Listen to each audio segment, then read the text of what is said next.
Iniimbestigahan na ng CHR ang madugong engkwentro sa pagitan ng military at mga hinihinalang rebelde sa Negros Occidental. Pagtitiyak ng Malacanang may mananagot kung totoong nang abuso ang puwersa ng gobyerno. Narito ang agenda report ni Ivy Reyes. Nagkasana ng isang independent investigation ng Commission on Human Rights o CHR sa umano'y engkwentro sa pagitan ng Armed Forces of the Philippines at ang hinihinala nilang tropa ng New People's Army sa Toboso, Negros Occidental, nanindigan ng Malacanang na mananagot ang Estado sakaling mapatunayang negligent sa operasyon. Of course, everybody who is liable should be held accountable. Dapat parusahan yung umaabuso. Hindi hahayaan ng Pangulo Marcos Jr. ang umaabuso, lalo na sa kanyang administrasyon. Ayon kasi sa pahayag ng CHR, may inconsistencies sa identities ng mga nasawi dahil pinabulaanan na ng ilang mga organisasyon na hindi miyembro ng NPA ang ilan sa nasawi, gaya ng community journalist na si RJ Nicole Ledesma at UP Diliman student leader Alyssa Alano. Umani ng halos 21,000 likes at 12,000 shares sa social media ang ulat ng Philippine Collision tungkol sa pagtanggi mismo ng Communist Party of the Philippines na hindi miyembro ng hanay nila sina Alano at Ledesma. Umalma rin ng UP Diliman sa pagpaslang kay Alano at tinanong ang Estado, from whom is the state protecting the people? Sa isang lugar gaya ng Negros kung saan hawak umano ng mga hasyendero ang mga empleyado, pinapalala ng counter-insurgency operations ang pananamantala sa mga trabahador. Ayon naman sa Malacanang, dapat labanan ng terorismo at komunismo na maaaring nanggugulo sa bayan, pero dapat sa legal na pamamaraan. Pareho naman daw dapat i-verify ang claims ng AFP at ng CPP kaugnay ng identity ng mga nasawi.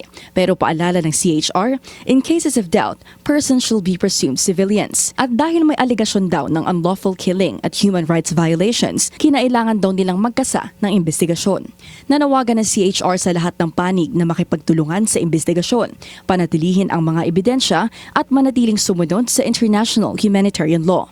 Bukod kay Alano at dalawang Filipino-Americans na nasawi sa insidente, napag-alaman ng UP Open University na isa rin ang estudyante nilang si Maureen Kale Santuyo, Associate of Arts student, sa 19 na patay sa umano'y armed encounter sa Toboso, Negros Occidental. Para sa agenda, Ivy Reyes, Billionaire News Channel. Nagkasa rin ng fact-finding mission ang kapayapaan sa Negros Occidental, kasunod ng sinasabing armed encounter sa Toboso. Ayon sa grupo, pinatunayan daw ng isang testigo na miyembro ng NPA ang presensya ng ilang individual sa lugar. Sinabi ko mismo ni Glenn Marco Cosmo na kasama niya si Alyssa, si RJ, at si Maureen, if I'm not mistaken sa pangalan. Tapos sinabi niya, hindi naman siya alam kung anong pangalan ng dalawang US citizen. Sinabi niya, may dalawang US citizen doon.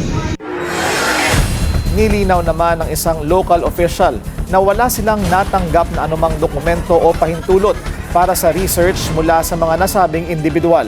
Pero may mga pagdududa ang human rights group na karapatan. Una, yung buklod kapayapaan ay nakakabit sa National Task Force to End Local Communist Armed Conflict. And we know that the NTF-ELCAC is the one who red tags, summons individuals in the communities na pinaghihinalaan nilang members or sympathizers ng New People's Army. So, ano ang credibility ng buklod kapayapaan as sinasabing organization ng mga ex-NPA members?